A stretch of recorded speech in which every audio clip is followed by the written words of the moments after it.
ప్రియమైన ఆంధ్రప్రదేశ్ ప్రజలకి నమస్తే. జరిగిన ఎన్నికల్లో ప్రజలు ఇచ్చిన తీర్పుని స్వాగతిస్తున్నాము.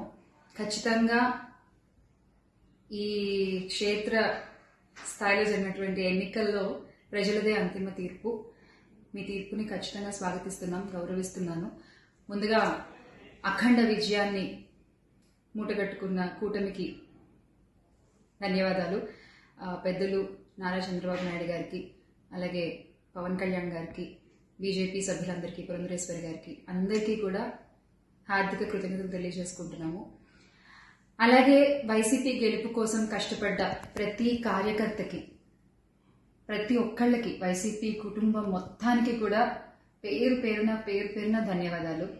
ఎస్, ఓడిపోయాము, కానీ ఒకటి గుర్తుపెట్టుకోవాలి, గెలిచిన నాడు ఎప్పుడూ విర్రవీగలేదు విజయ గర్వంతో.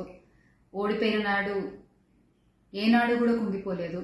అలాగే ఈసారి కూడా మన జగన్మోహన్ రెడ్డి గారు మరింత బలాన్ని పుంజుకుని మళ్ళీ ఖచ్చితంగా మీ అందరి సపోర్ట్తో మనందరం కలిసి జగనన్నతో నడిస్తే ఖచ్చితంగా మళ్ళీ ఒక మంచి ప్రభుత్వంగా మనం ఏర్పాటవుతాము.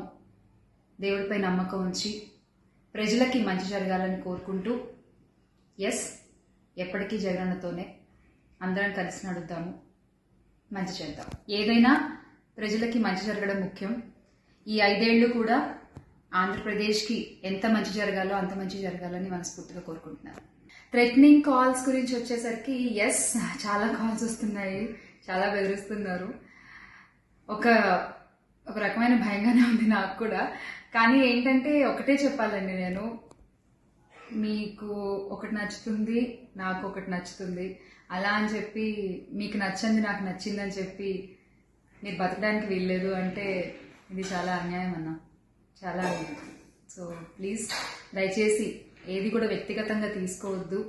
నేను వ్యక్తిగతంగా ఎవరిపైనా విమర్శలు చేయలేదు, చెయ్యను కూడా. ఎప్పటికీ నాకు చాలా గౌరవం ఎవరన్నా కూడా. వ్యక్తిగత విమర్శలు ఏవి నేను ఎప్పుడు చేయలేదు, చేయను, మళ్ళీ చెప్తున్నాను. సో దయచేసి మీరు కూడా ఏది పర్సనల్గా తీసుకోవద్దు. ఎస్, ఒక పార్టీని గెలిపించేటువంటి ప్రయత్నంలో నేను ఎంత చేయాలో అంతా చేశాను, ఉన్నదే చెప్పాను, లేనిది ఎక్కడా మాట్లాడలేదు. దయచేసి దాన్ని మీరు అర్థం చేసుకుంటారని కోరుకుంటున్నాను.